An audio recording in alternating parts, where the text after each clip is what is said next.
ಅಕ್ಕಂದು ನೆನ್ನೆ ಒಂದು ಹೊರೆ ತಂದು ಕೊಟ್ಟಿದ್ದೀನಿ. ಇವತ್ತು ಇನ್ನೂ ದೊಡ್ಡದು. ನಿಮ್ಮ ಅಕ್ಕ ನಮ್ಮ ಊರಿನ ವಿಪಿಪಿ ಆಗಿದ್ದಾಳೆ. ಅಣ್ಣ ಅಂಚೆ ಅಣ್ಣ, ಅದು ವಿಪಿಪಿ ಅಲ್ಲ ವಿಐಪಿ ಅಂತ, ಅಂದ್ರೆ ವೆರಿ ಇಂಪಾರ್ಟೆಂಟ್ ಪರ್ಸನ್. ಇದಿನ್ನೂ ಪ್ರಾರಂಭ. ಮುಂದಕ್ಕೆ ನಮ್ಮ ಅಕ್ಕನ ಅಭಿಮಾನಿಗಳ ಪತ್ರ ತರೋಕೆ ಈ ನಿನ್ ಗುಜ್ರಿ ಸೈಕಲ್ ಎಲ್ಲ ಆಗೋಲ್ಲ. ಟೆಂಪೋನೇ ಬೇಕು, ಟೆಂಪೋ. ಅದಿರ್ಲಿ, ವಿಪಿಪಿ ಅಂದ್ರೇನ್ ಗೊತ್ತಾ? ಅದು ನಿಮ್ ಅಂಚೆ ಕಚೇರಿಯವ್ರ ಶಬ್ದ. Very painful person. ಆಹಾ, ಅದೇ ದುಡ್ಡು ಕೊಟ್ಟು ತಗೊಳ್ಳೋ ಪಾರ್ಸಲ್ ಅಂದ್ರೆ ಯಾರಿಗೂ ನೋವಾಗಲ್ಲ ಅಲ್ಲ? ಅಮ್ಮ ತಾಯಿ, ನಿಮ್ ಕೈ ಸಿಕ್ಕಿದ್ರೆ ಅಷ್ಟೇ ತಗೊಳ್ಳಿ ಲೆಟರ್ನ. ಹಬ್ಬ, ಈ ವಾರ ಒಳ್ಳೆ ಎಣ್ಣೆ ಹಚ್ಕೊಂಡು ಬಿಸಿನೀರ್ ಕಾಯಿಸ್ಕೊಂಡು ಸ್ನಾನ ಮಾಡ್ಬೋದು. ನಾಳೆ ಇದಕ್ಕಿಂತ ಜಾಸ್ತಿ ಪತ್ರ ತಂದಿಲ್ಲ ಅಂದ್ರೆ ಅಮ್ಮ, ನಿಮ್ ಅಭಿಮಾನಿಗಳಿಗೆ ಏನ್ ಕಮ್ಮಿ? ನಾಳೆಯಿಂದ ಎಲ್ರಿಗೂ ನಿಮಗೆ ಲೆಟರ್ ಹಾಕ ಕೇಳ್ತೀನಿ.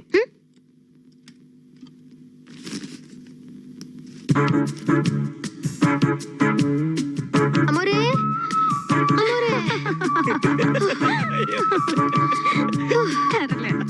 ಯಾಕಮೋರೆ ನಾಗ್ತಾ ಇದ್ದೀರಾ? ಹೊರೆ ಊದ್ ಕೂಲಿ ಕೊಡಿ, ನಾವ್ ಹೋಯ್ತೀನಿ. ಕೊಡಿ ಬುದ್ಧಿ, ದುಡ್ಸ್ಕೊಳಕ್ ಆಯ್ತದೆ, ಕಾಸ್ ಬಿಚ್ಚಕ್ ಹಾಕಿಲ್ವಾ? ಭಾವನಾ, ನಾನು ನಿಂಗೆ ಎಷ್ಟೋ ಸರಿ ಹೇಳಿದೆ, ಇನ್ಯಾಕ್ ಸಿನಿಮಾದಲ್ಲಿ ನಟಿಸಬಾರ್ದು? ನನಗೆ ಪರಿಚಯದವ್ರನ್ನ ಇಂಟ್ರೊಡ್ಯೂಸ್ ಮಾಡಿಸ್ತೀನಿ. ಹೌದೌದು, ನಾನೇ ನಿನ್ play back singer. Okay Chandru, ನೀನ್ ಇಂಟ್ರೊಡ್ಯೂಸ್ ಮಾಡ್ಸೋದು ಬೇಡ, ನಾನ್ ಸಿನಿಮಾದಲ್ಲಿ ನಡ್ಸೋದು ಬೇಡ. ಈ ಕಲೆ ಸಾಧನೆ ಏನಿದ್ರು ನಮ್ಮ ಅಕ್ಕಂಗೆ. ಈ ಫ್ಯಾಮಿಲಿಲಿ ಇವಳು ಹೆಣ್ಣು, ನಾನ್ ಗಂಡು. ಚಂದ್ರು, ಇವಳ ಸ್ವಭಾವನೇ ಒಂದೋಗ್ತು. ನಮ್ಮ ಮನೇಲಿ ಯಾರು ಗಂಡ್ ಮಕ್ಳಿಲ್ಲ, ಅದಕ್ಕೆ ತಾನೇ ಗಂಡ್ ಮಗು ಅಂತ ತಿಳ್ಕೊಂಡ್ಬಿಟ್ಟಿದ್ದಾಳೆ. ಅಕ್ಕ, ನಿಮ್ ಪ್ರೋಗ್ರಾಮ್ ಟಿವಿಲ್ ಬಂದ್ಮೇಲೆ ತುಂಬಾ ಲೆಟರ್ಸ್ ಬರ್ತಿದಾವೆ. ಅದಕ್ಕೆ ಪೋಸ್ಟ್ ಮ್ಯಾನ್ ನಿಂಗೆ ವಿಪಿಪಿ ಅಂತಾನೆ.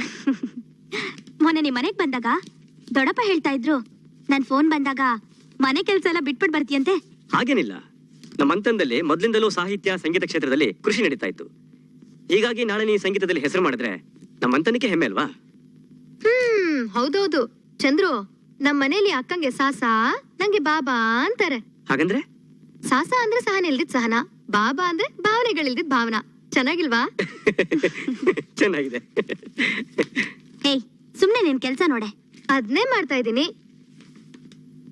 ಹೌದು, ನಾನ್ ಆಗ್ಲಿಂದ ನೋಡ್ತಾ ಇದ್ದೀನಿ, ನಿನಗ ಪತ್ರಗಳಲ್ಲಿ ಏನ್ ಆಸಕ್ತಿನೋ? ನನ್ಗೆ ಯಾಕಿದ್ರಲ್ಲಿ ಆಸಕ್ತಿ ಅಂತೀಯಾ? ಕೇಳು ಹೇಳು. ಕನ್ನಡದ ಪ್ರತಿಭಾವಂತ ಯುವಕಿ ಗಾಯಕಿ ಸಹನಾರವರಿಗೆ ನಿಮ್ಮ ಅಭಿಮಾನಿ ಪ್ರಕಾಶನು ಬರೆದು ಬೇಡಿಕೊಳ್ಳುವುದೇನೆಂದರೆ, ಮುನೆ ಟಿವಿಯಲ್ಲಿ ನಿಮ್ಮನ್ನು ನೋಡಿ ಅಂದವಾಯಿತು. ನೀವು ಹುಟ್ಟ ಸೀರೆ ಚೀನಿ ಸಿಲ್ಕೋ ಅಥವಾ ಕಾಂಚಿದೋ ತಿಳಿಯಲಿಲ್ಲ. ದಯವಿಟ್ಟು ಅದು ಯಾವುದು ಅಂತ ತಿಳಿಸಿದರೆ ನಿಮಗೆ ತುಂಬಾ ಅಭಿಮಾನಿಗಳಾಗಿರುತ್ತೇವೆ.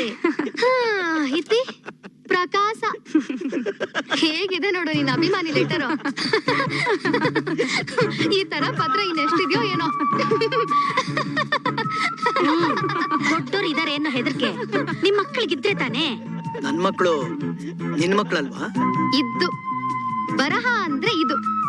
ಏನೋ ಸುಮ್ನೆ ಕ್ರಿಯೇಟಿವ್ ಅನ್ಸ್ಕೋಬೇಕು ಅಂತ ಕೆಟ್ಟ ಮುಖ ಮಾಡಿ ಗಂಭೀರವಾಗಿ ಬದುಕೋ ಪ್ರಯತ್ನದಲ್ಲಿರೋ ನಿಮ್ಮಂತವರಲ್ಲೂ ನಗುವನ್ನು ಉಕ್ಕಿಸೋ ಅಂತ ಜೀವನಕ್ಕೆ ಹತ್ತಿರ ಇರೋ ಪತ್ರಗಳು ಕೊಡೋ ಖುಷಿನ ನನಗಂತೂ ಯಾವ ಬುದ್ಧಿಜೀವಿಗಳ ಬರಹನು ಕೊಡ್ಲಿಲ್ಲಪ್ಪ. ಅದಕ್ಕೆ ನೀವ್ ಇವುಗಳನ್ನ ಓದ್ಲೇಬೇಕು. ಸರಿ ಸರಿ.